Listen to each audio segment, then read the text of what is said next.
halus. Makanan juga sama. Kalau roti O kan diraba kenyalnya segini, atasnya kenyal, bawahnya crispy.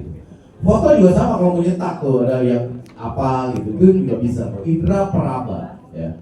Lalu ada indra perasa, terutama di kuliner. Kuliner cita rasanya harus konsisten. Kalau rasanya pedas banget, jangan sampai ada yang nggak pedas banget. Itu mesti konsisten. Kalau di bisnis jasa, rasanya diganti pakai pelayanan. Apakah ramah, apakah fast respon, apakah gesit, apakah menyenangkan, terserah. Tapi itu namanya indra perasa. Lalu yang terakhir ada indra penciuman. Ibu-ibu kenal nggak wangi badannya si bapak? Walaupun nggak pakai parfum, tuh bau keteknya tuh khas tuh. Bau jigongnya tuh khas tuh. Kan? Nah, itu kita mesti bikin yang khas di dalam brand kita. Kalau di bisnis jasa yang keluar parfumnya masih sama gitu. Jadi wanginya tuh ini anak-anak si apa nama fotografernya? Yunfa Picture. Oh ini anak-anak Yunfa nih, wanginya khas nih. Wanginya maskulin atau wanginya seger misalkan. Kita juga sama di outlet, apalagi yang kemasan begini nih, kan begitu dibuka tuh ada wangi khusus yang ini pasti original. Jadi dengan wangian itu konsumen kita bisa membedakan mana yang ori, mana yang tidak. Gitu. Teman-teman ada pernah ke roti O nggak? Pernah ya? Roti O tuh wanginya khas ya. Di mana-mana ya, di bandara, di stasiun, di mall tuh wanginya khas. Tahu nggak kalau itu dibikin pakai parfum? Jadi taruh parfum di outlet. Nah itu cara sebuah brand berkomunikasi. Jadi kalau kita di mall mencium wangi itu, ada roti O di sini, ayo kita makan dulu di situ. Itu alam bawah sadar kita mau manggil tuh. Nah itu upaya sebuah brand berkomunikasi dengan audiensnya. Loh, ada yang nyuri ya? Oh iya, sorry, kirain ada yang nyolong. Kenapa? Saya kecolongan mulu dan ada yang nyuri ya? Ternyata ada beda. Oke. Nah, sekarang saya mau bahas di sisi penglihatan saja, karena kita akan ngomongin kemasan. Visual identity itu dimulai dari nama. Jadi untuk itu indera penglihatan itu ada nama, ada logo, ada tipografi, ada shape, bentuk kotak segitiga, terus ada warna, ada image, kemudian ada icon, ada packaging, dan ada tagline. Nah untuk membuat nama, saya mau bahas tentang nama dulu. Nama yang pertama harus memiliki kesan. Kalau pengen terkesan keren, namanya yang keren. Kalau pengen terkesan mewah, namanya yang memberikan kesan mewah. Kalau pengen terkesan muslim, maka namanya yang muslimah. Kalau pengen terkesan sehat, cari nama yang sehat. Kalau pengen kekanak-kanakan, cari nama yang kekanak-kanakan. Sesuai dengan karakteristik produk dan marketnya, bukan silsilah pancakaki keluarga Anda. Daftarin di Sukcapil aja coba, bukan haki. Itu nama tuh. Yang kedua, mudah diingat dan diucapkan. Jangan kebanyakan konsonan ketemu konsonan atau istilah-istilah yang terlalu kedaerahan yang sulit untuk diingat oleh orang di luar Pasaman Barat atau di luar Padang. Kemarin ada di Painan ada brand namanya Kape. Apa ini? Di tempat lain bisa memulti persepsi, susah buat diingat. Cek digital asset. Instagramnya ada yang pakai nggak? Webnya ada yang pakai nggak? Karena sekarang udah era digital, nama udah bagus-bagus, begitu didaftarin nggak bisa. Repot sendiri takut. Misalkan jadi ada Niken 001, ngapain nama brand nggak keren banget? Coba cari cek dulu digital asset. Lalu biasakan cek di tempat lain, jangan menimbulkan konotasi negatif. Jangan di tempat ini bagus, maknanya di desa seberang maknanya jelek. Kayak cokot di Jawa tuh gigit, di Sunda tuh ambil. Itu di kita tuh multicultural, jadi hati-hati dalam penggunaan nama karena di tempat lain bisa menimbulkan konotasi negatif. Nah kalau teman-teman brand yang ingin menasional, maka pakai nama yang nasional, jangan kedaerahan. Karena begitu dijual di tempat lain dia nggak akan mau beli karena terlalu Pasaman Barat, terlalu Padang, nggak mau beli. Kecuali Anda mau mengusung nilai dan budaya dari daerah Anda, yang mana produknya itu khas di daerah Anda yang memang muncul dari tempat Anda atau bahan bakunya yang memang hanya berada di tempat Anda. Boleh. Tapi kalau produknya rata-rata general ya pakai yang nasional ya pakai nama nasional aja. Apalagi mau mendunia ya pakai nama yang memang bisa mudah diingat dan diucapkan oleh orang di seluruh dunia dan tidak multitafsir. Itu nama. Ini logo. Bikin logo sesederhana mungkin. Jangan bikin gambar pemandangan. Ada gambar dirinya sendiri beserta kedua anaknya. Itu foto keluarga Junaidi. Bukan foto logo. Lu foto keluarga cetak sama si tukang foto, tempel di dinding, bukan tempel di kemasan. Ya. Masa apa yang Suharti fotonya Ibu Suharti? Anda baru usaha 2 tahun, 3 tahun, Bu Suharti sudah puluhan tahun. Tolong jangan compare kita dengan sesuatu yang terlalu besar. Kalau kita mau memvisualisasikan sesuatu, kita orang baru.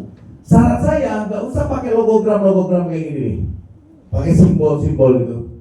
Anda nggak punya duit buat marketing, langsung aja nama tuh, Sinaluna. Langsung aja namanya, tempelin, ceklek. Bikin karakter yang bagus tuh, ada fotografer di sini Mas. Abis ini kalau General Order 10% buat gue ya.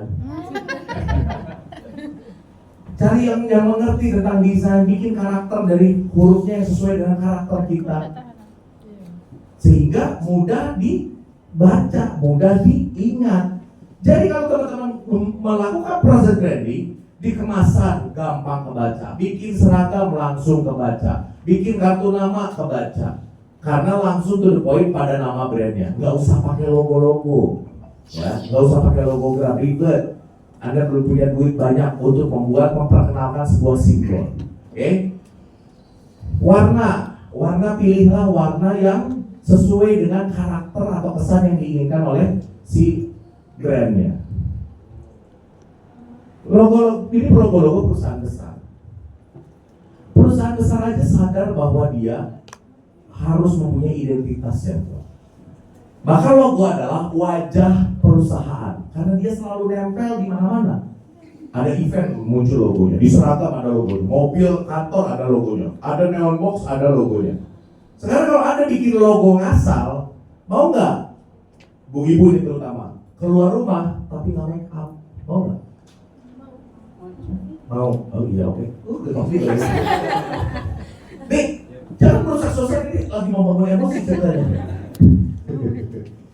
Kan nggak mau, pengen terlalu tampil sempurna, pengen menarik. Kalau bikin logo jajaran genjang, gimana sih? Bikin logo juga yang menarik, sehingga orang tertarik. Apa ya itu brandnya, lucu banget ya logonya. Kan itu bisa membantu daya tarik. Jadi logo adalah wajah perusahaan, bikin yang serius. Karena bikin yang murah, begitu menyetak kemasan tetap mahal. Kan tetap bayar percetakan, ngapain bayar mahal, besok ganti lagi terus cetak lagi. Berarti bikin yang bagus sekalian. Jangan bukan saya merendahkan percetakan, tapi nggak cocok dengan apa yang kita butuhkan kalau konteksnya brand. Percetakan kan asal ada gambar, masukin plak, cetak. Tapi kalau desain komunikasi visual, dia akan berkomunikasi melalui sebuah desain, itu beda banget. Gitu. Jadi kebutuhannya yang berbeda, bukan profesinya yang jelek ya. Jadi cari tuh, di sini ada SMK, desain komunikasi visual, kan bisa sama mereka. Di media sosial banyak agensi freelance yang murah, 150.000, 500.000 itu bagus-bagus. Bikin, gak akan jual sawah. Investasi, jadi daftarin lagi cuma sekali, nggak besok daftarin revisi lagi. Ada pengusaha bukan mahasiswa, kerjaan direvisi. Kerjaan itu nyari revenue, nyari omset, nyari profit. Maka pikirkan bahwa itu adalah investasi, nilai aset yang tidak kelihatan. Logo perusahaan besar mahal harganya. Kenapa? Karena ada maknanya di balik itu. Kita nggak pernah memikirkan makna dari bisnis kita, asal jualan aja tuh gitu. Ya susah besarnya, karena mindset kita kerdil, maka usahanya jadi kerdil, nggak akan pernah besar. Tuh logo, daftarin. Ini ada dgip.go.id. Kalau mau bikin nama cek dulu dgip.go.id. Ini nanti dikasih itu buat teman-teman. Silakan pelajari bawah itu slide saya. Cek di situ. Oh namanya udah ada yang pakai, ganti. Gak usah maksain Pak. Ini kan filosofi saya, bodoh amat. Udah ada yang daftar, jualan. Lu mau ngotot kayak gimana juga, saya yang paling dulu Pak, yang paling duluan daftar, dia yang diakui yang pertama daftar, bukan yang pertama bikin. Sadar akan regulasi, penting tuh. Daftarin dulu ke situ ya. Ini daftar mandiri juga di sini bisa. Cuma kita kan kebiasaan dulu fasilitas dinas. Daftar mandiri pakai website ini bisa. Jadi kalau Anda ingin mengamankan bisnis Anda karena Anda serius menjalankannya untuk jangka waktu yang panjang, daftar sendiri. Ini webnya ada, fasilitasnya ada. Jangan nunggu bantuan, oke? Ini beberapa contoh kemasan. Saya kebetulan jadi komisaris di sebuah perusahaan coklat, namanya Coklat Dalam di Yogyakarta. Ini ilustrasi. Coklat ini, kemasan ini diperuntukkan untuk turis. Jadi ini khusus kuliner kemasan ya guys. Jadi kalau kuliner kemasan, satu gramatur itu bisa menghasilkan satu pasar baru tanpa harus ganti produknya. Ini gramatur segini dengan gramatur yang cuma 12 gram itu beda marketnya. Ini bisa di toko oleh-oleh, gramatur yang 12 gram atau 20 gram itu dijualnya sekolah rencengan. Padahal produknya sama, only di kemasan kuliner, tidak berlaku di yang lain. Maka ini diperuntukkan untuk turis. Konsepnya Indonesian flavor and Indonesian content.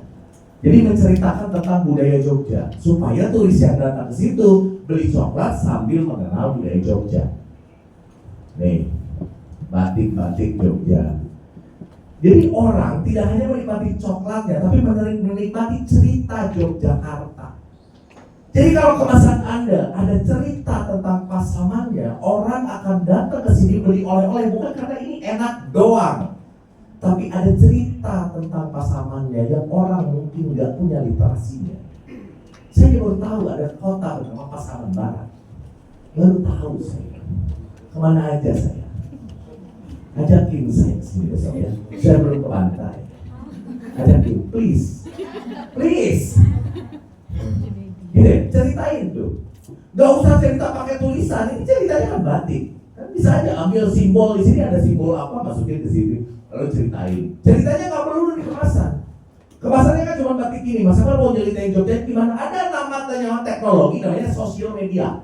Jadi UKM kadang-kadang disuruh cerita sama siapa, disuruh diceritain di kemasan.